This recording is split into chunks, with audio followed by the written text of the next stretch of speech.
Everyone, तो आज हम पढ़ेंगे कुंवर नारायण जी की कविता कविता के बहाने। आइए तो इस कविता को पढ़ते हैं, समझते हैं। ये क्लास 12 में दी हुई कविता है। तो इस कविता में कवि ने कविता की तुलना चिड़िया से की है, फूलों से की है और बच्चों के खेलों से की है। आइए तो इसे पढ़ते हैं, समझते हैं। तो कविता भी चिड़िया की तरह उड़ सकती है, यह बात जो है चिड़िया नहीं जानती है। उन्हें नहीं पता कि उनकी तरह कविता भी उड़ान भर सकती है।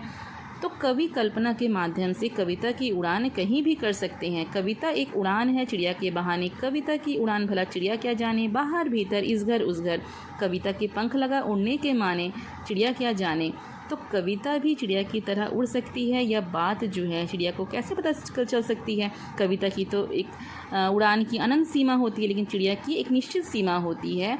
कवि अपनी कल्पना के द्वारा चिड़िया की उड़ान कहीं भी करा सकते हैं, लेकिन चिड़िया की एक निश्चित सीमा होती है उड़ान भरने की।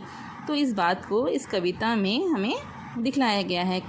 तो कवि ने कविता की तुलना चिड़िया से की है और बहुत ही सुंदर ढंग से हमें बताया है कि कविता बाहर भीतर इस घर उस घर कहीं भी जा सकती है, लेकिन चिड़िया एक निश्चित सीमा तक ही उड़ सकती है। तो कविता जो है वो फूलों की तरह, दूसरी पंक्ति में बताया गया है कि कविता जो है फूलों की तरह जो है खिल सकती है, और लेकिन फूल जो होते हैं निश्चित सीमा, एक निश्चित अवधि तक आने पर वह मुरझा जाती है, लेकिन कविता जो है वो अमर रहती है, वह मुरझाती नहीं है।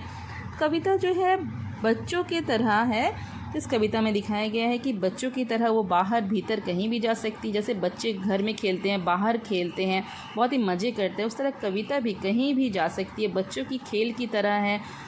और यह घर वह घर कहीं भी जा सकती है। वह अपने और पराये में भेदभाव नहीं करती। जैसे बच्चे अपने और पराये में भेदभाव नहीं करते, सभी के साथ खेलते हैं, उसी तरह कविता भी कहीं भी जा सकती है।